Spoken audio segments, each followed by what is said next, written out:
Our Kellyanne Stitz caught up with his mom, Kim Stroud.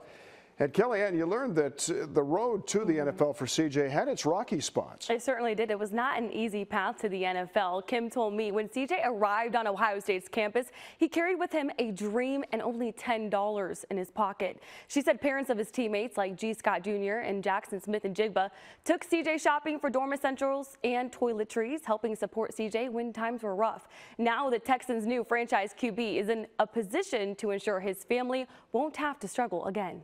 The Houston Texans select C.J. Stroud. When C.J. Stroud heard his name called in Kansas City, the first person he hugged was his mother, Kim. It was like kind of God's way of saying, you know, this is a sort of reward for not giving up. But that embrace meant more than just a congratulatory hug. CJ's always had to claw and fight for his recognition and respect, still to this day. So to see that a team believes enough in him to come up and pick him, it's such an emotional moment. The road to the NFL was not easy for CJ nor his family. His life in Rancho Cucamonga, California took a hard turn. We went from having a family with a traditional family with mom, dad, that dynamic, to me being a single mom. I tried my best, but it was extremely hard, and I wasn't able to provide the way I would have liked to. Kim worked 12-hour days to help provide for her 4 children. You know, I would do whatever I could just to keep a roof over my children's head, and sometimes food was very scarce.